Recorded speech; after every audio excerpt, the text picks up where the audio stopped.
Okay. Donc en continuation des shiurim de Pessah, on a expliqué parce qu'en fait c'est un enchaînement. Hein. C'est un enchaînement et c'est important de bien voir toutes les étapes pour arriver même à ce qu'on veut atteindre à Pessah. Parce que c'est pas une cérémonie ou bien une fête qu'on veut fêter, manger des matzot, boire du vin et sortir de là-bas. On veut vraiment faire l'opération de sortir d'Égypte. Et l'opération de sortir d'Égypte nécessite tous ces talichim. C'est comme là tous ces événements, toutes ces étapes que les chachamim ont fixé en remplacement de tout ce qui s'est passé là-bas à l'époque. C'est-à-dire qu'à l'époque, là-bas, il n'y avait pas besoin de toutes ces étapes. Pourquoi ? Parce que l'événement, il vivait l'événement lui-même. Donc l'événement lui-même t'amenait forcément à la sortie d'Égypte. Aujourd'hui, les Chachamim ont étudié par le Chokhmah, ils ont trouvé en vérité les Nekudot, les points qui représentent les points essentiels pour t'amener à la sortie d'Égypte. Et c'est ça qu'on est en train de découvrir ici. En fait, on est en train de découvrir que, quand Chachamim nous disent par exemple, nettoie la maison, cherche le Hametz, prends une bougie, va chercher dans les fentes et dans les trous, sors ce Hametz, brûle-le, fais le bitoul Hametz, assis-toi le soir du Seder, mange des matzot, bois des 4 coupes de vin. C'est pas stam des trucs comme ça, où les Chachamim vont faire des takanot, juste pour nous expliquer qu'il faut que le Hametz disparaisse de la maison, il faut que ce soit caché à les Pessah. C'est pas stam. Chaque étape représente en vérité l'événement nécessaire pour te sortir d'Égypte. Donc c'est pour ça qu'il faut absolument étudier convenablement les choses pour les comprendre, pour que tu puisses rentrer dans l'événement et pas stam le survoler. Il ne faut pas que ce soit un événement qui passe comme ça et tu le survoles, tu te trouvais là-bas, bémicré, c'est-à-dire genre par hasard j'étais là-bas, par hasard j'ai fait l'abdika, par hasard j'ai fait l'abdika tramès, par hasard j'ai fait le bitoul, par hasard j'ai fait le biour et par hasard je me suis assis et j'ai mangé la mazote, j'ai bu le vin et je suis parti dormir. De cette façon-là, tu ne sors pas d'Égypte. Ce qui va t'amener à la sortie d'Égypte, c'est de rentrer dans l'événement. Donc on va l'expliquer. En fait, il y a plusieurs rendez-vous. Il y a Rosh Chodesh. On répète les choses pour que ce soit bien, ça rentre bien dans la tête. Rosh Chodesh, c'est d'abord Pnia vers l'Hachem. Je me retourne vers Hachem. C'est-à-dire, j'arrête de chercher autre chose dans ma vie. Je cherche que ça, que Bola Olam. Malgré que, je le dis entre parenthèses, que vous n'êtes pas encore au stade de dire, mais je ne suis pas encore là-bas, moi, attendez, tu prends de vitesse là. Là, tu prends de vitesse, je ne peux pas y arriver. Est-ce que ça veut dire qu'il y a une catégorie de bonhommes qui sont choisis au volet pour pouvoir sortir d'Égypte, ou ça concerne tous les bénis Israël ? Pachout, la Gada te répond à cette question. Qu'est-ce qu'il y a dans la Gada ? 4 sortes d'enfants. Parmi eux, qui c'est qu'il y a là-bas ? Le Racha. Le Racha, il est dans la Gada, Rabotai. Le Racha, il a le droit de s'asseoir dans la Gada. Il a le droit de poser des questions. On lui répond. Bon, on lui répond méchamment, bien sûr. On lui met un coup de poing dans les dents. Mais les Maassi, il pose ses questions. Qu'est-ce qu'il dit ? C'est quoi ce travail que vous faites ? Il est arrogant. Baruch, il est arrogant. Mais comme il est arrogant, dans ce matzah de Racha, on lui permet de s'asseoir à table, on l'assoit avec nous à table, il mange les matzot avec nous, il boit les 4 coupes de vin, et on lui donne une réponse qui va l'aider à sortir d'Égypte, malgré qu'on a l'impression là-bas que Stam, qu'on lui tape dans les dents, parce qu'il nous énerve dans ses questions, mais en fait c'est pas Stam, c'est pas genre une réponse comme ça juste pour qu'il nous laisse tranquille, c'est vraiment la réponse qu'il faut lui donner pour l'aider dans le matzah où il est, et l'aider à sortir d'Égypte à lui aussi. Donc en vérité, on ne parle pas de niveau ici. On n'est pas dans un niveau plus sadique, moins sadique, etc. Et qu'il y a des bonhommes, par exemple, qui sont aptes à sortir. Non, ça concerne toi, Misraël. Toi, Misraël, dans ce ta'alir-là, dans ce suite d'événements, où on va respecter à la lettre les choses que Chachamim nous ont données, vont nous amener réellement à cette sortie d'Égypte, spirituellement. C'est-à-dire, on recommence. Rosh Chodesh Nissan, qui représente « Je me tourne vers toi, Hachem ». Ça veut dire quoi, je me retourne vers toi ? C'est-à-dire que je t'ai donné un peu le dos jusqu'à maintenant. Ouais, j'étais un petit peu, un peu là et un peu là. Maintenant, je me tourne vers toi. Maintenant, ça ne veut pas dire que je te signe que je serai que vers toi. Je ne sais pas ce qui se passera après.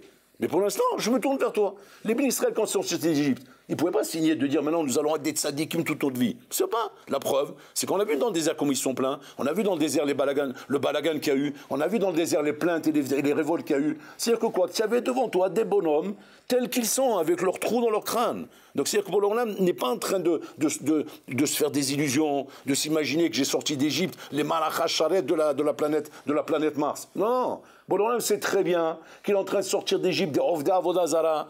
Ce sont simplement des juifs qui ont vécu pendant 210 ans dans un pays d'Avodazara, dans un pays de luxure, un pays de Tavot, un pays de pourriture écoulée. Il sait que ses enfants sont là-bas. Il sait dans quel état spirituel sont ses enfants. Bola ne s'illusionne pas des choses. Il ne se fait pas des films où il croit qu'en un instant, un bonhomme va se retourner. Non, mais simplement, je te demande de rentrer dans l'opération. Rentre dans l'événement. Et rentre dans l'événement qui va te permettre de sortir d'Égypte. C'est d'abord comme ça. Rosh Chodesh Nissan, tourne-toi vers moi.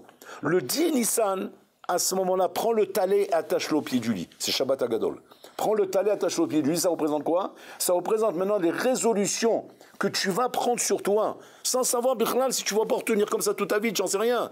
Pour l'instant, tu prends des résolutions. Tu dis, c'est les règles, en malasot. Moi, je veux pas rester en Égypte. Ils s'en vont tous. Ouais, bien que moi, je suis un danseur de boîte de nuit. Mais les masses, ils s'en vont tous. Ils vont pas me laisser ici, non? Il faut que je chante avec eux. Ben, tu vas me dire, que tu vas faire avec eux? Ben, j'en sais rien. Je ferai tout ce que les autres, ils font. Parce qu'eux aussi sont comme moi. Donc, mes masses, on sort. Donc, je veux les suivre. OK. Donc, si tu veux les suivre, le 10 Nissan, qu'est-ce que tu fais? Tu attaches le talet. Le talet, ça représente quoi? Ça représente en vérité le côté voyou chez toi. Ton côté voyou, ton côté gombadan, aventurier, ignani, bêtise dans la vie, etc. Attache-le. Attache-le, dire, joue le jeu, attache-le. Dis, ah bon, on n'a pas de problème, je rentre avec toi dans le truc. Je te suis où tu m'amènes. J'attache mon talet. Après ça, qu'est-ce que tu fais? Prochain rendez-vous, troisième rendez-vous, c'est le 14 Nissan l'après-midi. Qu'est-ce qu'on fait là-bas? Shochatim et tatalé. Ce talet, on le prend, on lui fait la shlita.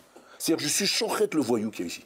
C'est-à-dire, celui qui se prenait pour Rambo, celui qui se prenait pour celui qui a droit qui peut se permettre de faire sa vie, comme lui, il veut la faire. Et qu'il met de côté pour leur lame. Comme si le patron n'était pas le maître de tout. Comme si Hachem peut être le maître sur le monde, mais pas sur moi. Et moi, ma vie, je la fais comme j'ai envie de la faire. D'accord? Putain, on te dit, sois Shochet ce talet. Ça veut dire, mets un terme à cela. Mets un terme à cela une fois pour toutes. Sois Shochet. Encore une fois, un rabotaille. On n'est pas encore au stade, effectivement, de s'engager totalement, à perpète. On n'est pas sur un contrat inconditionné. On ne sait pas où on va.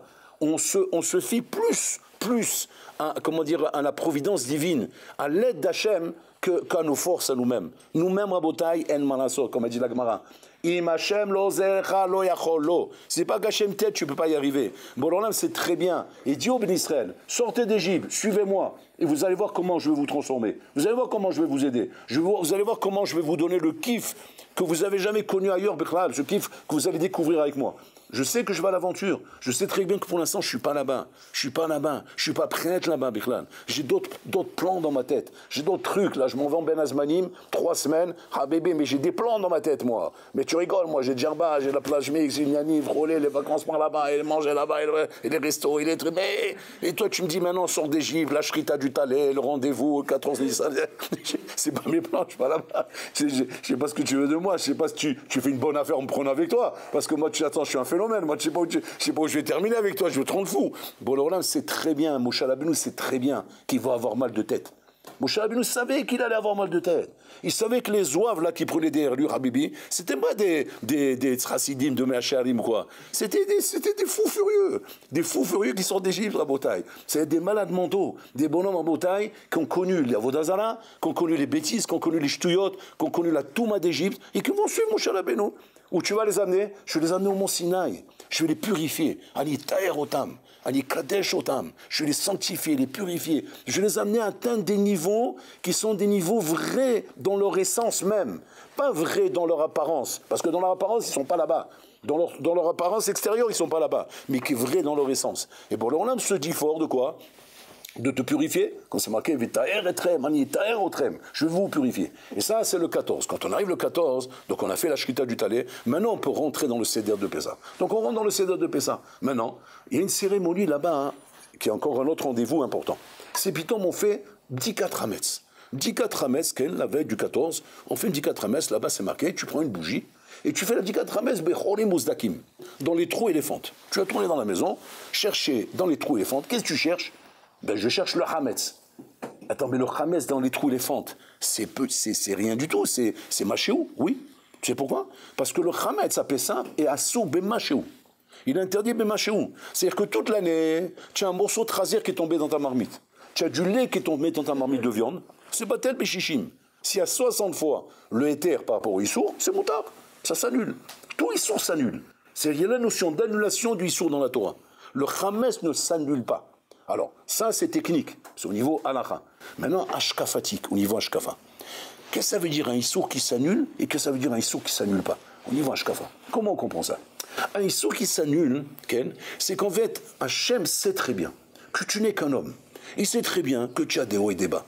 Il sait très bien que tu as un yetzara.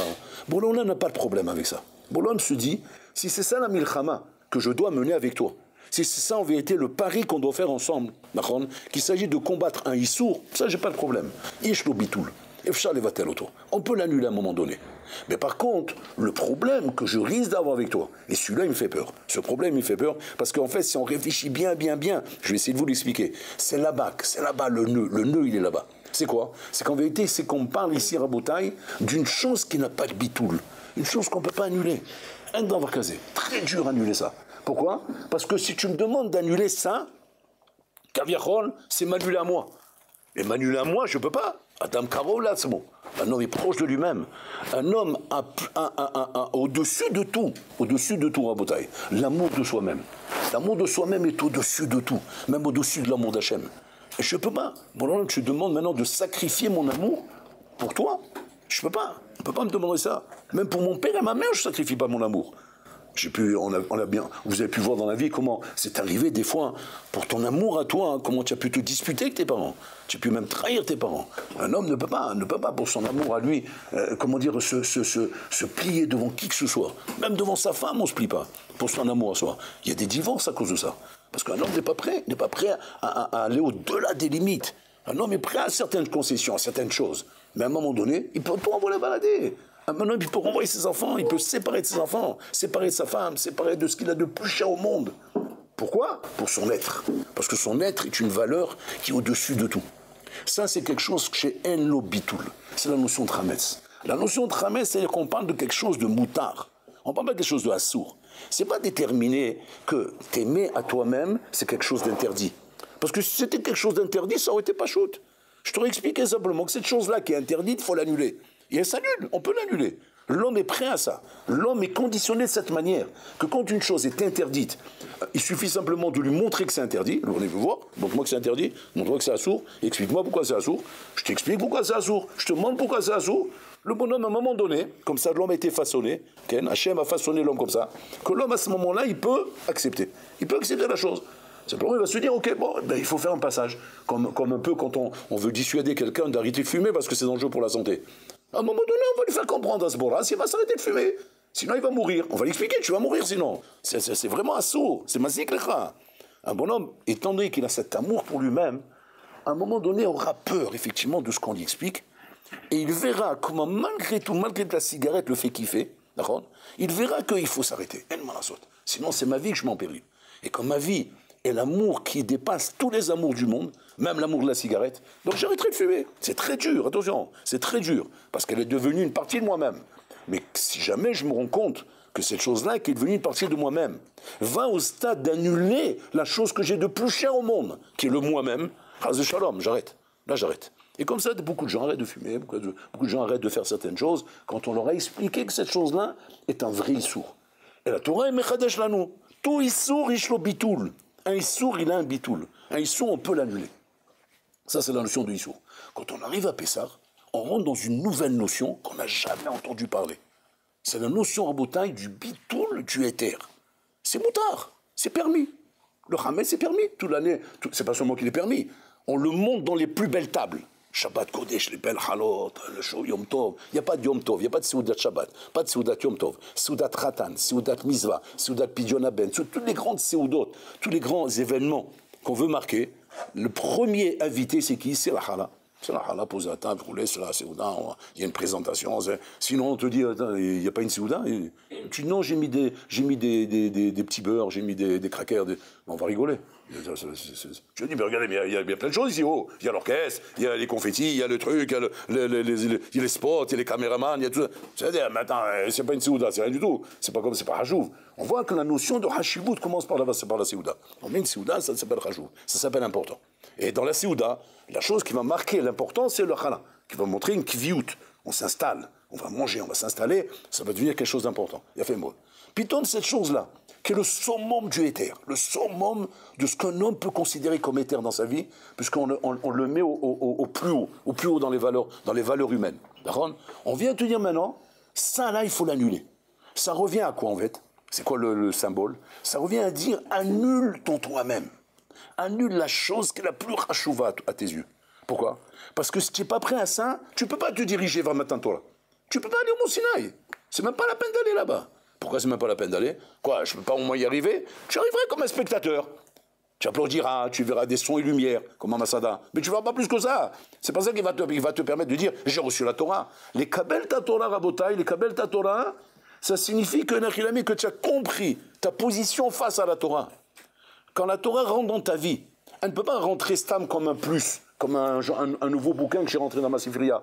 La Torah, ce n'est pas encore un livre dans ta sifriya. La Torah, c'est un mode de vie. C'est un changement radical de ta vie.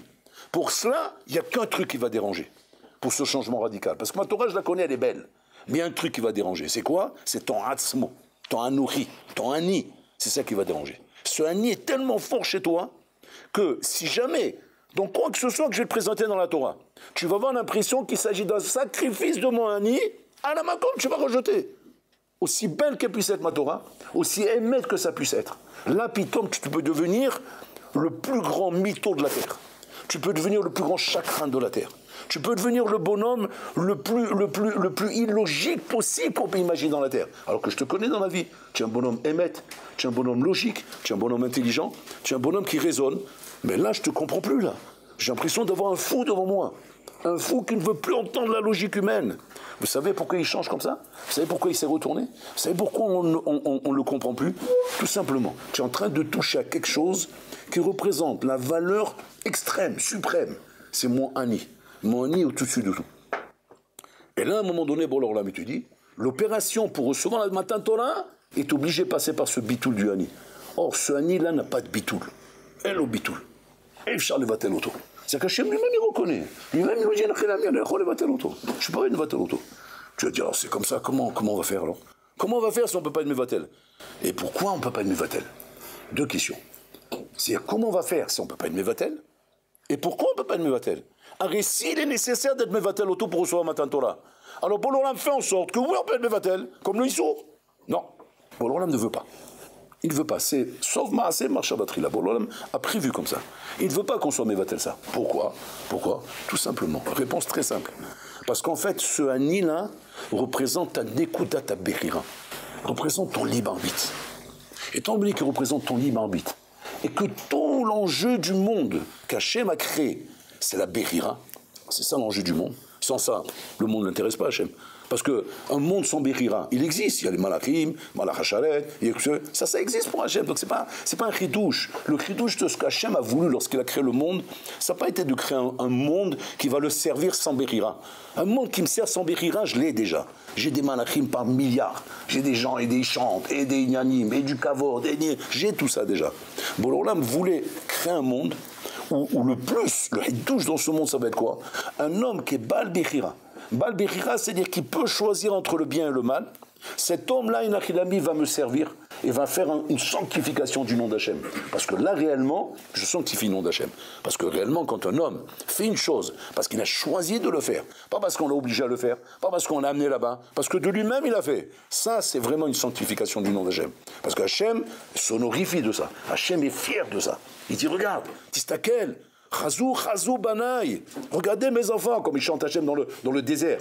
Regardez mes enfants, comme ils laissent leur inyanim, ils laissent leur tavot, ils laissent leur truc pour venir me servir. Hachem est fier de ça. Il ne dit pas ça sur les malachim. Hachem ne dit pas ça sur les malachim qui chantent du matin au soir des chants impressionnants, Rabotai. Le Zohar, il dit que Hachem, quand il entend un juif faire une bracha, et c'est toujours comme ça, hein. Maintenant, Hachem, il n'est pas dans le temps, il est dans l'espace. Donc, posez pas de questions. Commencez à chaque instant. Alors, quand c'est qu'ils chantent, quand c'est qu'ils font les brachot, ne posez pas des questions bêtes. Ouais, ça, Hachem, il n'y a pas de temps et d'espace en haut. À chaque fois, il dit le Zohar qu'un juif va faire une bracha. Même une bracha de fatigué. Hein. Je ne parle pas d'une belle bracha. Hachem, à ce moment-là, arrête tous les malachim de chanter. Attends, on est en plein chant. On est en pleine symphonie. C'est Mozart. Tu rigoles ou quoi? On est à l'opéra. Imagine-toi un bonhomme à l'opéra, on leur dit c'est Mozart qui est en train de... Et puis Tom il se lève un bonhomme, ils le prennent à la macom, les videurs, oui, ils le prennent, ils le mettent dans le truc là, c'est le vide d'ordure là-bas. Ça y est. Oui, continue. Excusez-moi, du dérangement. Tu rigoles quoi? Qu'est-ce qu'il va dire? Et Bololam là, qu'est-ce qu'il fait? Il y a un bonhomme qui veut faire une balacha en bas, il arrête les malachim. Alors les malachim, bon, il se demande, il nous a arrêtés, pour qui nous arrêter? Alors s'il nous a arrêtés pour le Gadolador, Rav Chaim Kanievski, ou bien Rav Steinman Zatzal, ou bien pour des Gdolim comme ça, et il dit ok, bon, c'est de notre dimension, c'est notre calibre. c'est notre Kalim. Ça va, ok, bon, on sait pourquoi il nous a arrêtés. Mais quand il voit qu'il t'a arrêté pour un malade mental, un petit parigot de dessous, qui est en train de boire sa bière là-bas au bistrot du coin, ouais, et que lui, il est prêt à faire des balachot, il est avec sa bière comme ça, il en a bu 4 déjà, il est un peu comme ça, mais bon, il veut faire une balacha parce qu'on dit qu'il y avait un nouveau truc maintenant, et il fait la balacha, il avale la moitié de la balacha. Bon, l'Olam, il arrête les malachim pour ça. Ma'amanyan, le sabbat de Kelem, il répond. Tu ne vas pas dire qu'il les a arrêtés parce qu'il a fait une baracha extraordinaire. Quand le Sheket, s'il fait une baracha extraordinaire, qu'il arrête les malachim. Mais là, il arrête, même s'il fait une baracha, une baracha, mais bidon de bidon. Pourquoi il arrête? Il dit le sabbat de Kelem. Hachem n'arrête pas les malachim à cause de la beauté de la baracha. Il arrête les malachim à cause du Koar HaBechira. Le Koar HaBechira, il avait son libre arbitre. Il pouvait ne pas faire la baracha, il a fait la baracha. Voilà ce qu'Hachem y voit ici. Hachem regarde qu'à chaque fois que tu t'arraches de ton lit le matin, alors que tu as envie de ronfler sous ta couette, ouais, et tu t'arraches de ton lit pour te lever à la tefila, parce que c'est l'heure de se lever, pas parce qu'il y a, comment dire, il y a le feu, ou bien il y a une déclaration de guerre, ou parce qu'il y a Hamas qui est entré dans la pièce, le rouler, parce que là c'est vrai que tu vas te lever. Là, il n'y a pas de safek dans ce cas-là. Mais maintenant, pourquoi tu veux que je me lève? Il m'a dit parce que c'est l'heure de la tefila. Ah. Quand tu avais une avamina qu'avec ça je vais me lever, mais tu rigoles. Si tu me dis il y a un tremblement de terre, il y a une attaque de Hamas, un truc comme ça, oui, ça à la rigueur. Mais parce que c'est l'heure de la tefila, je vais me lever. Mais moi, ça ne me lève pas l'heure de la tefila. Je me lève quand j'ai plus envie de dormir. Maintenant, quand le bonhomme, il s'arrache de son lit et il se lève pour la tefila. Ce qu'Hachem est impressionné, c'est pas le fait qu'il va faire cette tefila, c'est pas ça. C'est qu'il a fait la Bechira. Il a réussi à combattre sa Bechira, mettre ça de côté. En fait, c'est quoi le ridouche de la Bechira? Le ridouche de la Bechira, c'est que le bonhomme a réussi à mettre de côté l'amour de soi-même. L'amour de soi-même pour l'amour d'Hachem. Il dit, regarde, bon, mon kiff maintenant, c'est de continuer à dormir. Mais pour toi, je me lève. Mon kiff maintenant, c'est de boire ce liquide-là sans bracha. Parce que ça prend la tête de faire la bracha. Quand tu as la tava, tu as soif, tu es sur la plage, tu es en train de transpirer, tu as fait un foot maintenant. Tu es fait le rouge comme une crocovis, je sais pas quoi, comme une écrevisse. Ouais, tu es rouge comme ça, tu es bouillant. On t'a amené maintenant une boisson fraîche. Et maintenant, tu veux faire la... Mais tu as envie de la boire. Après, je fais la bracha. Mais c'est ma frère. Mais d'abord, un petit gloup d'abord. Un petit gloup, parce que c'est les soirées à bracha, oui, pour que je puisse faire la bracha avec c'est il fait d'abord un petit gloup d'abord. Et c'est là la milchama. T'arrêter. Et ça, bon, là, il dit, c'est qu'est-ce qu'Hachem aime dans tous ces trucs-là? Ce qu'Hachem aime dans ces trucs-là, c'est de voir comment tu as surpassé ta Bechira pour moi. Tu as réussi à surpasser ta Bechira pour moi. Alors attention. Maintenant, vous allez me dire, bon, c'est comme ça, ma chidouche le Pessah. Parce que tout ça, on le fait toute l'année. Ma chidouche le Pessah. Le chidouche le Pessah, c'est comme ça. C'est que toutes ces choses-là dont on a parlé jusqu'à maintenant, c'était d'un cas en face du Issour. Là où il y a un Issour établi, là où il y a une interdiction. Et là où il y a une interdiction, tu peux comprendre comme par exemple arrêter de fumer, même si ça fait kiffer, mais il y a une interdiction. On te dit, ton docteur te dit, arrête de fumer, c'est interdit pour toi. Tu vas mourir. Regarde ton poumon, regarde Zachemichement. On dirait un paquet de boudron. Tu ne vas pas continuer à fumer. Ça sourd. Le Issour, étant donné qu'un homme a l'amour de lui-même, arrive à arrêter un homme. Pareil ici. Tu fais pas de bracha, hal shalom, tu iras au Guéina, tu auras ça, tu auras ça, tu auras ça. Le bonhomme, il voit tout ça. Tu fais pas les mitzvot, tu n'auras pas la parnassa, tu n'auras pas ça, tu n'auras pas siyata ishmaya.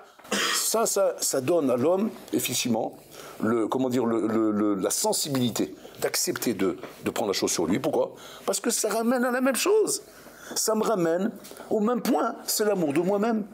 Donc vous dites, j'ai pas de problème de respecter tes issourim. Parce qu'en fin de compte, on est bien fait pour s'entendre pour l'Olam. En fait, tu m'as donné des choses qui sont dans mon intérêt. Parce que grâce à ces choses-là, je n'aurai que du bien. Donc il suffit simplement que mon amour propre soit bien poussé et que j'arrive à comprendre ton langage. Donc c'est pour moi que tu fais ça. Ok, j'ai pas de problème. Où est-ce que je te supplie, Hachem?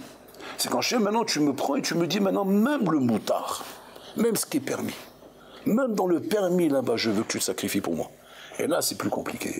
Ça, c'est ce qu'on appelle le Chametz Assour Bemachéou, qui n'a pas d'annulation à Rabotaï, même contre un million. Impossible. D'où vient l'interdiction? D'où vient la difficulté? On va expliquer. La difficulté vient de ça, Rabotaï. Le Chametz vient rentrer dans ma vie une nouvelle notion. Une nouvelle notion d'Avodat Hashem. Qu'Avodat Hashem, en vérité, Rabotai, c'est pas, comment dire, les shlish ou les rivia à 30%, à 40%, 50%, 60%. C'est pas ça, Avodat Hashem. Avodat Hashem, c'est à 100%. Bon, là, tu dis comme ça. Si tu es avec moi à 100%, tu n'es pas avec moi. Nous, on est prêts à être avec Hashem, mais pas à 100%. 50-50. 50-50. Reste sur l'Hachem, reste sur l'Hachem.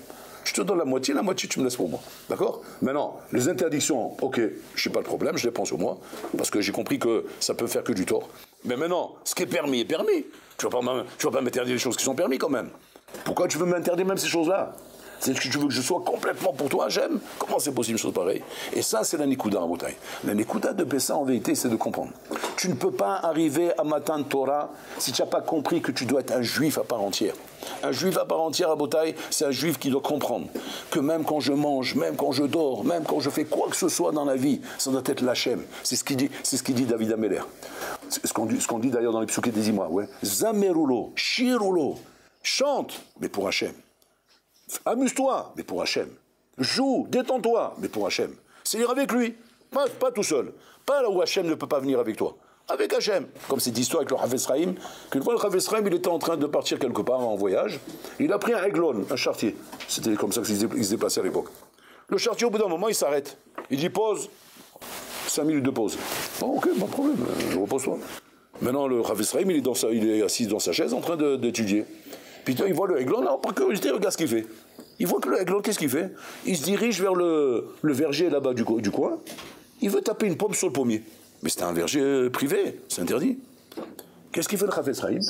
À la Makom, il crie vers le bonhomme. Il lui dit, on te regarde. On te regarde. Le bonhomme, il s'arrête à la Makom, il dit, bon, il est sympa le Havetz Chaim. En fait, il a vu qu'on me regardait, donc il m'a prévenu, c'est gentil. Bon, il attend un petit peu. Il retourne pour essayer de prendre la pomme. Et à nouveau, le Havetz Chaim, il crie, on te regarde. Il s'arrête, il revient vers lui, vers le Havetz Chaim, il dit, vous êtes gentil, quoi, vous voulez me protéger. Mais qui c'est qui me regarde? Depuis un moment, là, je suis en train de vouloir piquer la pomme, je regarde dans tous les sens, je vois personne. Qui c'est qui me regarde?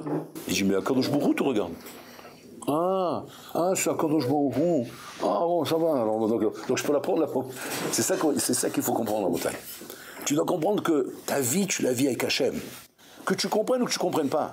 Sortir d'Égypte, c'est pas Stam Rabotage changer de pays. C'est pas passer d'Égypte en Israël. C'est pas ça le problème. Faire ton Aliyah, passer de Herzliya, revenir à Jérusalem, repartir à Herzliya, venir en... C'est pas ça le chose. Sortir d'Égypte, c'est accepter qu'à partir de maintenant, je vis avec Bola Olam. Je vis avec Bola Olam. C'est la première halakha du Shulchan Aruch. Shivité Hashem Itami, il est avec moi dans la maison. Je m'assois à table, il est avec moi assis à table. Je vais dormir, il est avec moi dormir. Je vais aux toilettes, il est avec moi là-bas. Il y a des halakhot dans les toilettes. Je dois pas me mettre tout nu dans les toilettes, faire le Tarzan là-bas, pour me mettre à l'aise, pour faire mes besoins. Tu as dit quoi, maintenant aussi tu es rentré? Ah ouais, 2 minutes, un peu de kavod. Reste dehors, hein, quand j'aurai fini, je t'appelle. Non, je rentre avec toi dans les toilettes. C'est le bon, là, mais il vit avec toi. Mavdil, chaz shalom, mishchus mina kavod. Mais c'est ça le maître, Bota. Il y a des halakhot là-bas. Comment tu baisses ton pantalon, comment tu t'assois, comment tu fais tout. C'est que bon, là, vit avec toi. Sortir d'Égypte, c'est pas stam, savoir que Hachem existe. Avoir une émoula que Bola Olam existe. C'est pas ça le chidouche, ça. On n'a pas besoin de sortir d'Égypte pour ça. Ça, même les goïms ont l'obligation de croire en Dieu. Dans les 7 mitzvot de Bnei Noach, il y a là-bas la croyance en Dieu. Donc j'ai pas besoin de sortir d'Égypte pour ça. Si je t'ai sorti d'Égypte, c'est que je veux que tu sois Amamouvra, le peuple élu, le peuple que j'ai choisi, le peuple avec lequel je veux vivre. Bola Olam veut vivre chez toi à la maison. Il veut rentrer dans ton salon. Il veut rentrer dans ta chambre. Quand tu es en train de dormir dans ton lit, il veut dormir avec toi dans ton lit. Tu dis, attends, c'est quoi? Ben oui, tu peux pas dormir n'importe comment dans ton lit. Tu dois dormir sur le côté, pas sur le dos, pas sur le ventre, dérouler. Il y a des lois. Bon, l'homme, ça le dérange tout ça. Tu dis alors quoi? Il peut pas faire avec? Un d'avoir casé. Bon, l'homme ne fait pas avec ça. Hachem n'accepte pas de vivre avec toi et te voir vivre comme un goy. Bon, l'homme, il veut te voir vivre comme un bon juif, un juif qui respecte la Torah et les mitzvot. Donc tu dois dormir mamash comme Hachem, il veut que tu dormes. Il veut te voir manger comme Hachem veut. Tu mets tes souliers. Même tes souliers, tu as une manière de les mettre. Tu dis, attends, tu vas rentrer dans mes pompes ou quoi? Oui, dans tes pompes, je rentre. Ce que tu vas faire, tu vas d'abord le pied droit, après le pied gauche. Si tu as des lacets, tu attaches le lacet gauche, après le lacet droit. Ça fait partie de la vie d'Hachem. Sortir d'Égypte, c'est rentrer dans la vie d'Hachem, accepter de vivre cette vie avec Bola Olam. Toutes ces choses-là, Rabotai, sont à condition que tu fasses le bitul chametz. Bitul chametz, c'est-à-dire que tu prends le chametz et tu l'annules totalement.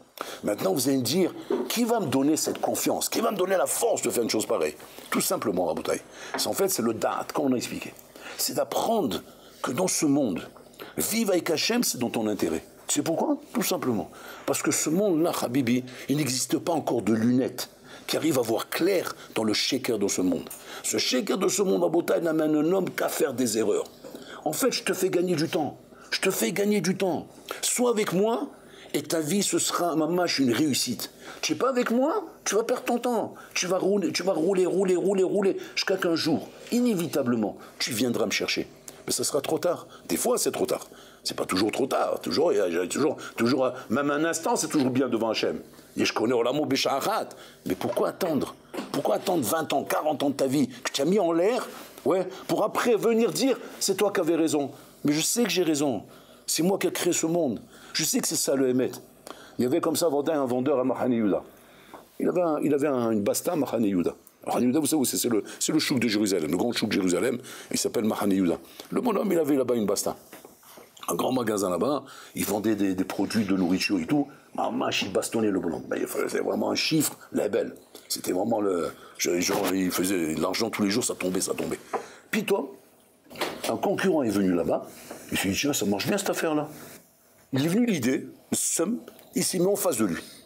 Il a ouvert un magasin, pareil que lui, en face de lui. Et l'autre, il regarde ça, il devient fou. Et il voit qu'effectivement, le chiffre commence à baisser. Parce que l'autre, il a mis des trucs en plus, etc. Il a su comment présenter le produit. Il commence à baisser son prix. Mais le problème, c'est quoi? C'est que le loyer était très cher. Parce que c'est un magasin qui était placé au centre de Mahane Yehuda. Il voyait que le chiffre baissait, le loyer montait, le loyer était cher. Au bout d'un moment, il s'est dit, je vais faire faillite, moi. Je suis en train de manger mon argent. Je n'ai pas assez d'argent pour payer mes frais. Je suis en train de manger mon argent. Qu'est-ce qu'il a fait? Il était à Rav Shmueli. Rav Shmueli, c'est Nar Shalom. C'est le Rosh Shiva de Nar Shalom, la Yeshiva de Rav Sharabi, Rav Mordechai Sharabi. Il a été voir un grand Békoubal. Il a été voir, il dit, Vodra, Maniose. Le Rav, il réfléchit comme ça. Et il dit, le loyer est trop cher, c'est pas qu'elle pour toi, vends l'affaire. Comment je vends l'affaire? Vous plaisantez ou quoi? Mais moi, ça fait 20 ans que je suis là-bas. Ça me ramène une blinde, ce truc-là. Il dit, ok, mais maintenant, ça te ramène quelque chose? Non. Alors, vends l'affaire. Tu vois bien que tu dépenses plus d'argent. Il dit, qu'est-ce que je fais? Comment je mange? Tu vas acheter un petit magasin dans une petite ruelle de Mahane Yehuda. Ouais. D'ailleurs, j'ai un bonhomme là que je connais dans la yeshiva. Il vend son magasin. Tu dis, c'est quoi? Quel magasin? Alors, il lui dit l'endroit. Il dit, mais chez Mishmok, c'est un trou à rats. Moi, je suis placé aux Champs-Élysées. Vous m'avez envoyé maintenant à Barbès, là-bas, dans une petite ruelle, là-bas, de Mohamed Abdelkader, là-bas, jeté dans un trou, mais je ne veux pas faire une thune, là-bas. Il dit, je te dis, c'est là-bas qu'il faut que tu ailles. Hachem te montre que, voilà, c'est fini. Tu as fait ta période là-bas, vas-y là-bas. Alors maintenant, il lui dit, mais Vaudra, écoute, tu demandes au Rav, ou tu veux toi décider? Il dit, non, je demande au Rav. Tu demandes au Rav, tu écoutes le Rav. Tu écoutes le Rav, ce qu'il te dit. Si tu as confiance au Rav, tu dois dire. Tu n'as pas confiance, et qu'il a fait ce que tu veux. Il a dit, vous avez raison. J'écoute le Rav. Qu'est-ce qu'il a fait? Il a acheté l'affaire. Il a pris l'affaire là-bas. Le bonhomme, bien sûr, il faisait une tête de tchabba parce qu'il voyait que c'était une petite affaire comme si il avait l'habitude d'un grand magasin à l'aise roulé. C'est une petite affaire. Et il commence à essayer de vendre ce qu'il vend. Bon, il bricole. Au moins, il dépense pas trop d'argent sur son loyer. C'est ça qu'il a gagné. Et il a de quoi vivre. Mais c'est pas l'affaire qu'il avait. Non seulement ça, qu'est-ce qui s'est passé? Il y avait une Shibani, une vieille, qui était juste au-dessus. Elle a repéré qu'il est venu ici. Elle descendait tous les jours. Elle dit, j'ai pas de moyens, je voudrais que vous m'aidiez à manger, etc. Bon, il dit, bon, misva. Voilà, bon, mais de toute façon, kacher avati. De toute façon, j'ai tout perdu. Maintenant, au point où j'en suis, allez, ok. Alors, tous les jours, il lui donnait un repas. Il lui servait un repas. Bon, ça faisait partie d'une cliente gratuite, quoi. Et elle venait tous les jours prendre son repas. Au bout d'un moment, elle s'est tellement habituée qu'il lui rendait service, elle lui a dit carrément de lui amener des factures. D'électricité, de gaz, de téléphone, le loyer. Elle lui a amené les factures carrément. Elle dit, voilà, il faut payer ça, il faut payer ça. Bon, lui, il a dit, bon, maman, ça connaît la chamaille, mais précède, elle a passé une vieille dame, etc. Il lui payait tout. Il s'occupait de tout pour elle. La coupe à trouler, vraiment, il dépensait beaucoup d'argent avec elle. Un jour, cette vieille dame-là, des années sont passées, elle lui a dit, je veux que tu montes à la maison. Il dit, bon, bah, je ne vais pas terminer comme ça, mais madame, je travaille en bas. Il faut que tu montes à la maison. Bon, il est monté. Il dit, je veux que tu m'écoutes. J'ai quelque chose à te raconter. Il dit, mais madame, j'ai mon travail en bas. Si je vous connais. On a commencé comme ça. Je m'assois tous les jours avec vous, c'est fini, je ne travaille plus. Il dit, non, c'est une discussion, c'est tout. Assis-toi, écoute. Il a commencé à lui raconter. Jusqu'à qu'à la fin, il n'en pouvait plus. Il voyait que le temps, il passe, il voulait s'en aller. Il dit, non, attends, je ne t'ai pas appelé pour tout ça. Maintenant, je veux que tu entendes ce que j'ai à te dire. Quoi? Il lui dit comme ça, j'ai hérité de mon grand-père à l'époque, 5 millions de dollars. Et je n'ai plus rien dans ma vie. Ni enfants, ni petits-enfants, ni rien. Je suis seul. Je suis une femme seule. Galmouda. Une femme seule dans la nature. Cet argent, il est bloqué là-bas dans la banque. Il dit, il faut que je le fasse hériter, je sens que je vais mourir. Il dit, ouais, d'accord, alors qu'est-ce que ça me regarde, maman? Ouais, mais il faut que je trouve quelqu'un. Trouver quelqu'un. Je l'ai trouvé. Il dit, c'est qui? C'est toi. Il dit, vous êtes tout pour moi. Mon fils, mon confident, mon aide sociale, mon niani, etc. Bon, il regarde, il fait ce que vous voulez. Elle a pris, elle a mis chez le notaire, l'avocat, etc. Elle y a fait hériter 5 millions de dollars. 5 millions de dollars. Elle dit, mais une condition. Il dit quoi? Quelle condition? Je veux qu'une partie de cet argent, vous m'achetiez une pièce dans une yeshiva, et que là-bas, ils étudient les Nishmati, pour élever mon âme. Il dit, il n'y a pas de problème, je achète même 2 pièces. 5 millions de dollars. Qu'est-ce qu'il a fait? Il est parti chez Rav Shmueli, et il dit, voilà, venez, je vous raconte l'histoire. Il dit, qu'est-ce qui se passe? Ça va? Il dit, non, mais regardez, l'affaire, bon, chez Menahem, c'est la poisse, quoi, ça va pas du tout.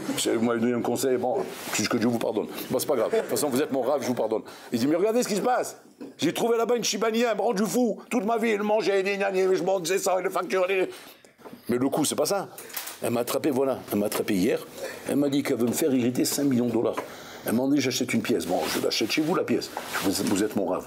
Il dit, pas de problème. Donc, il a vendu la pièce, etc. Il était content. Il dit, il va te rester de l'argent. Il dit, comment? Ça, je suis refait, là. Je suis refait, voilà. Maintenant, je viens étudier toute la journée. Avec ça, je suis tranquille. 5 millions de dollars, voilà. J'ai ma maison, j'ai tout ce qu'il me faut. Il fallait juste la parnassa, j'ai ce qu'il me faut. Bon, il va pour partir. Le Rav, il appelle. Il dit, viens ici, toi. Il dit, tu as compris ce qui s'est passé ou pas? Il dit, bon, Hachem, j'ai compris que c'est Kedaï d'avoir la bracha d'un Rav. Espèce d'abruti, tu as rien compris. Il dit, regarde, je t'explique ce qui s'est passé. Hachem t'a montré comment ce monde, si tu le regardes avec tes lunettes à toi, ou avec les lunettes d'Akadosh Baruch Hu, ça ne mène pas à la même route. C'est pas la même route. La route d'Akadosh Baruch Hu, elle fonctionne d'une manière, ta route à toi fonctionne d'une autre manière. Bon, l'Olam, il a sa manière de te faire découvrir la vie. Et toi, tu as ta manière de découvrir la vie. Hachem, sa manière de te faire découvrir la vie, c'est comme il t'a fait à toi maintenant. Qu'est-ce qu'il fait? Il te met un concurrent en face, tu t'énerves, tu vas voir ton Rav, le Rav il te dit change d'endroit, tu changes d'endroit. C'est-à-dire que la manière Hachem de te faire découvrir la vie, c'est par la manière de la Emouna. La Emouna, tu avances avec des énigmes, des questions. Mais attends, mais l'affaire, je lâche l'affaire, je vais là-bas. Emouna, Emouna, Emouna, Emouna, Emouna, Emouna. Une fois que j'ai bien été mechazek au trab et Emouna, après je te fais la chute. Et là tu vois, oh, je t'en parle chez Moulahad, quelle puissance. Voilà, Hachem veut te faire acquérir la Emouna. Seulement la vie, c'est pas ça la vie. Si tu prends les lunettes de la vie, maintenant c'est quoi? Là-bas c'est 1 plus 1 égale 2. C'est le raisonnement rationnel, c'est la règle, l'ignanim, la logique, la chormago, il veut couler. À cause de ça, Rabotaï, on perd 3/4 des brachot qu'Hachem veut nous donner. Parce qu'on fait trop de calculs mathématiques. Borolam, il pleure pour ça tous les jours. Il dit, le pauvre mon fils, regardez, il aurait rien continué encore un peu, dans ce chemin de Emouna, il aurait reçu ici une matana. Seulement le bonhomme, il est borasse, il ne veut pas entendre. Puis Tom, il lui tombe la règle mathématique dans la tête. Puis Tom, il lui tombe la logique des études dans la tête. Puis Tom, il lui tombe la logique de ce qu'on lui a appris à Botaï dans le raisonnement logique. Et cette logique, qu'est-ce qui se passe? Eh ben, elle ne fonctionne pas comme la Emouna. Et à cause de ça, tu te prends un poteau à chaque fois. Et à cause de ça, tu n'aboutis pas à la bracha qu'Hachem veut te donner. C'est ça qu'Hachem veut que tu comprennes, Rabotaï. Hachem voulait donner aux Bnei Israël de sortir d'Égypte. Les Bnei Israël, Rabotaï, ils auraient pu en 3 jours arriver en Israël. Seulement, qu'est-ce qu'il faisait, Rabotaï? Il n'arrêtait pas de pleurer et de se plaindre. Il pleurait, il se plaignait, il se plaignait, il se plaignait. À cause de ces plaintes, qu'est-ce qui s'est passé, Rabotaï? Ça a pris 40 ans pour les amener en Israël. Qui est fautif des 40 ans? Ben, tu vas dire, peut-être le bus qu'ils ont pris, il était trop vieux. Non, c'est pas le bus, Habibi. Ça prend 3 jours pour arriver en Israël. Pourquoi ça s'est arrivé à 40 ans? Le Sfatémet, il a fait le calcul, c'est-à-dire que ça a pris 5000 fois plus de temps. Maintenant, pourquoi si disproportionné? Il dit, c'est simple, parce que c'est proportionnel à tes pleurs.